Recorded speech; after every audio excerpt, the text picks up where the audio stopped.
Right, what's going on, guys? Welcome to the video. So the Brexit Party MEP and the soy boy destroyer Widdecombe appeared on the Victoria Derbyshire programme earlier today, discussing the new Prime Minister Boris Johnson, a possible pact between the Brexit Party and the Conservatives in the event of a general election, and of course, she rubbishes the Remoaner's Project Fear nonsense as always. Let's check it out. First of all, though, let's join Anne Widdecombe. She joins us on the line. She is, of course, a very high-profile former Conservative MP and government minister, and currently a Brexit MEP. Welcome, Anne Widdecombe. Thank you very much for joining us. Thank you. Yes, good morning. Good morning.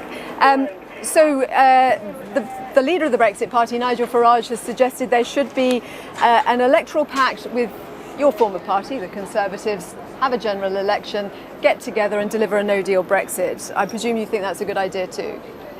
Well, what Nigel Farage is saying is that if it comes to a general election, then obviously if what is wanted is Brexit, then those who want Brexit should consider cooperation. But I might also point out that an awful lot of Labour voters want Brexit and look to the Brexit Party to deliver that.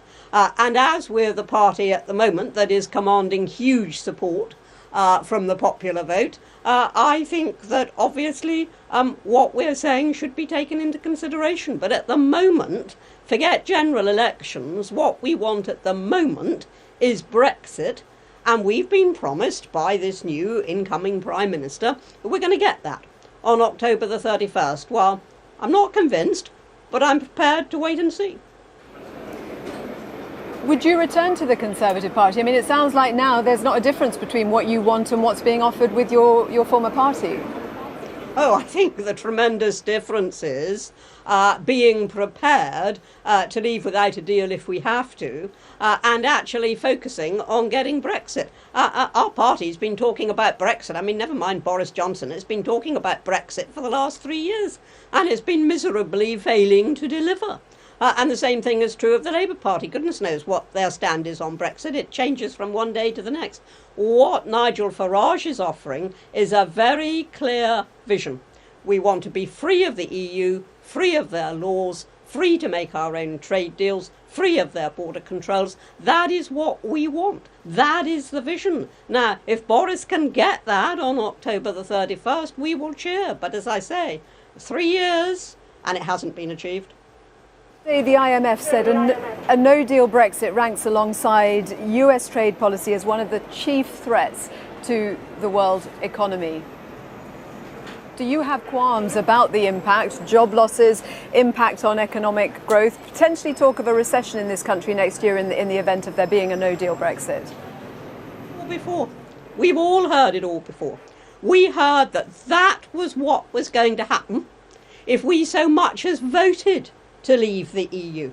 That's what we were told was going to happen. We were told unemployment was going to rise. It's fallen. We were told there would have to be an immediate emergency budget with more austerity. Austerity has actually been relaxed. We were told taxes were going to have to go up. We were told the world was going to come virtually to an end, and it didn't happen. And the very same people who were holding out all that gloomy prognosis then are the same people who are now saying, well, we can't leave without a deal. Nobody is saying it's an ideal situation, but it will not be the disaster that desperate Remainers are trying to portray. Anne Widdecombe, thank you very much. So we heard about the chances of a pact between the Tory party and the Brexit party, which we all know is possible, sending Remainers into shit fits of terror and rage because, in that situation, there is fuck all they can do. Anne points out even Labour voters will go to the Brexit party because a lot of them voted to leave. And it was also part of the Labour manifesto in 2017 that stated we need to get out of Europe, and they would honour that. These Labour voters will go to the Brexit party because they want real Brexit, but obviously can't support the Tories. So they will vote for the Brexit party just to get out of the EU. Anne is right to point that out. Of course though, Anne's not really interested in a general election. She just wants Brexit to be done. That's her aim, not another stint in Parliament.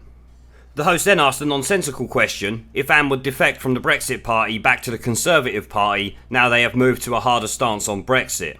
Anne rightly shits on that idea, saying there are massive differences between the Tories and the Brexit party, pointing out 3 years of Tory talk on delivering Brexit that has got us nowhere since it's well known Maybot failed miserably as Prime Minister. And also goes on to state that the Brexit Party is after a real Brexit.